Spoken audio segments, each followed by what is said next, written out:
How we sound on the phone is vital to the success of our organisation. In this phone skills training video, we'll look at an array of strategies and techniques that, when put into practice, will have you sounding polished on the telephone and wowing customers in no time. Good morning, ladies and gentlemen. My name is Roland Marsden, and today I'm here to present to you a training video on telephone skills and etiquette. For the last 5 years, I've worked in a family-owned business in the role of manager. During this time, I've also been undertaking my Bachelor of Business degree, and I've come to realise the importance of effective telecommunications. Within any business, effective communication is the key to success and survival of a company. Companies need to effectively communicate with not only suppliers, but to also communicate importantly with their customers. As we all know, without the customers, there is no business. Did you know, when customers share their story, they're not just sharing pain points. They're actually teaching you how to make your product or service in the business better.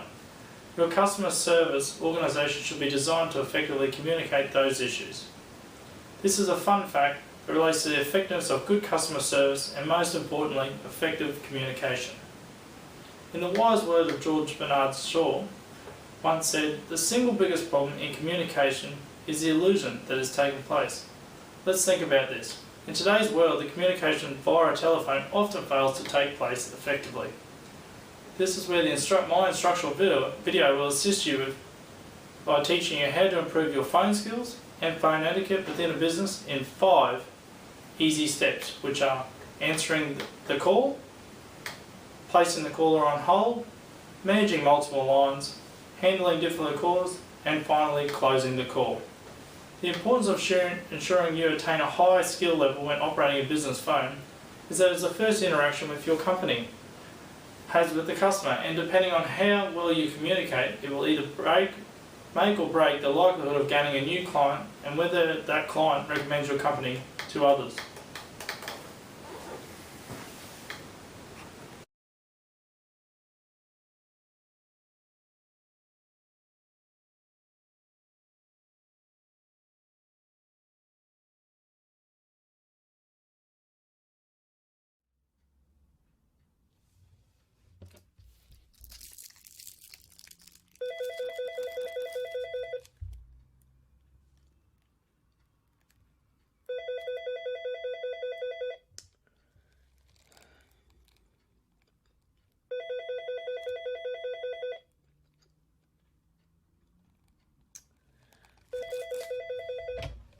Yeah?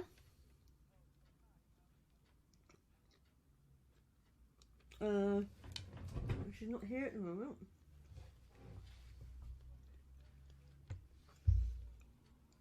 Right. Uh-huh.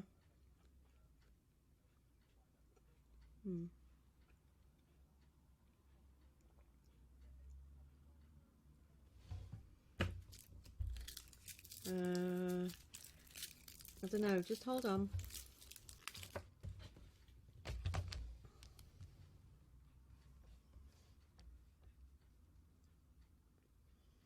Sorry, what did you say?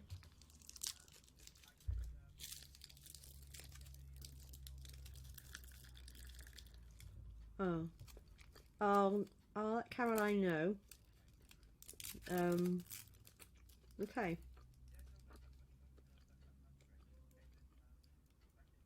Great. Ciao.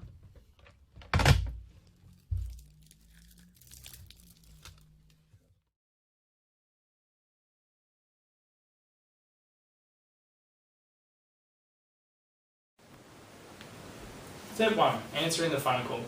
All calls must be answered before the 3rd ring. This is the optimal time a client should wait. In the video you just saw, you can see that the person answers the phone on the 4th ring, which is too long. This is not the preferred phone skill, as the customer on the other end starts the phone conversation on a bad note. Nextly, you need to be interested in the caller's problems. Inquire as to the tone of your voice, because it is 80% of your communication skills via a telephone. One skill that some people use is to smile. Because when you smile, you are happy when you talk. Even though the client cannot see you, this can help you feel more enthusiastic and change the tone of your voice. Before answering the phone, discontinue all other activities that are distracting to the call the caller may hear. In the video of not what to do, you can see that the person is actually eating, chewing and using your own personal phone by attending the business phone call. This is extremely detrimental to the company, as the first interaction sends a very negative, unprofessional message about your company and its employees.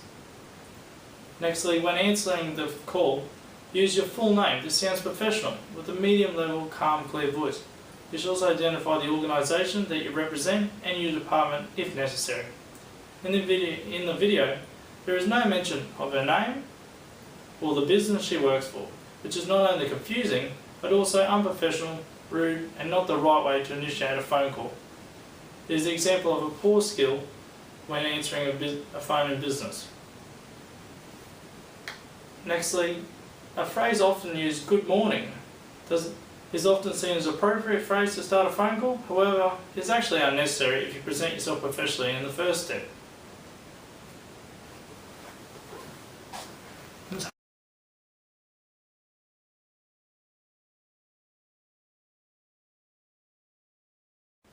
Step 2. Placing the caller on hold.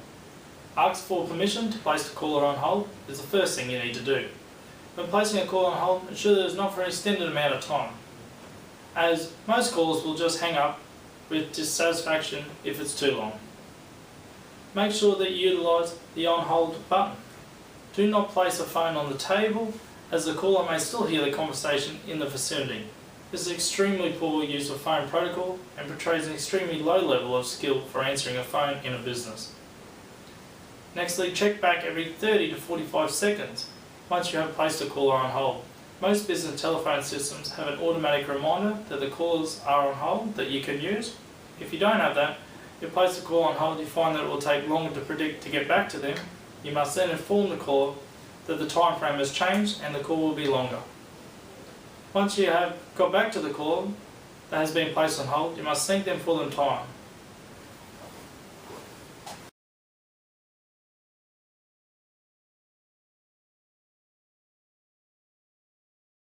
Step 3. Managing multiple lines. When managing multiple phone lines, it is important not to forget whom you are talking to first. This person takes precedence and needs to be assisted or answered first where possible. And as with placing a caller on hold, the same skill and etiquette is to be followed. It is important when managing multiple phone lines to have an effective note-taking process to ensure that the information is recorded and attention appropriately and effectively for each individual call.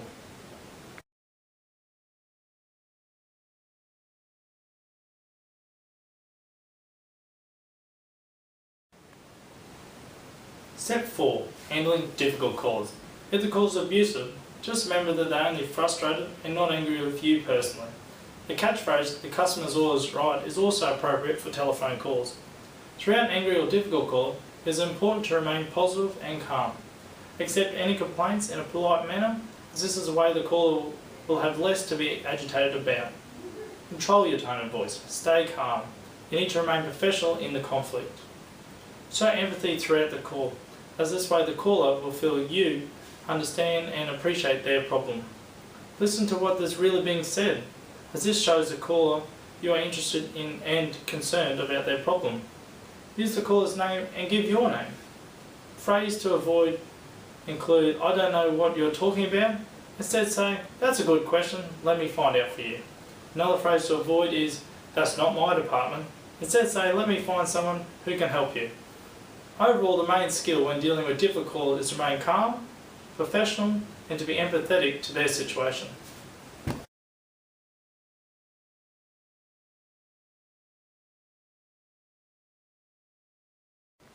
Step 5. Closing the call.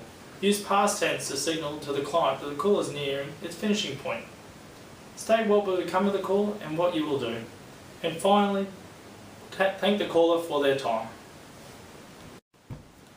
In this video, we have covered the skills of answering business telephone calls by explaining the steps: answering the call, placing the calls on hold, managing multiple lines, handling difficult callers, and finally closing the call. By learning these skills, we have increased your own skill level in telecommunications within a business. These skills learnt will not only benefit you, but also assist your business to retain old clients and to gain new potential customers. A powerful professional telephone presence is crucial and essential skill that is valuable in every aspect of your career.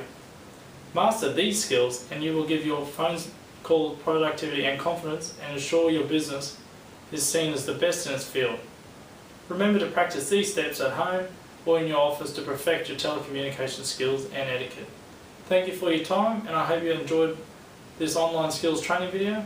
Any questions about this video, you can reach me on Facebook or at riley.mars2@hotmail.com.